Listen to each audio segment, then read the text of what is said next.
it one another.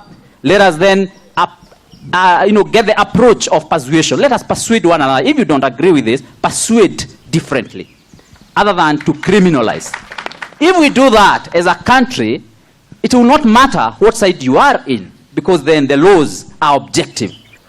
Ile nyama inakuja, don't look at the messenger. Kuleni nyama, mtanona. Hata Elijah alinona. Kuleni nyama, because we know that's what we need. Forget about the messenger. Forget about the Lavan. And with that wisdom, we will go far.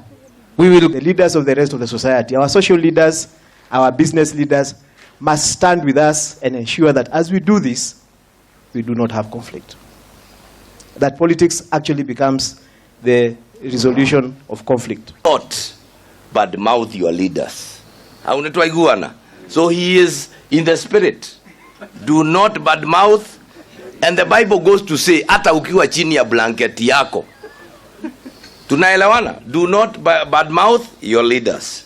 And therefore, na thimu ito ya mwaka uyu yuma gwetha thayo mathayo ithano muhari wa kenda na mwathani atwaririo turi andu mihirigena na mihiriga iyo ene niyo itagwo temperament nicio itumaga andu mahitanie ni turi andu metagwo phlegmatics turi na andu metagwo melancholic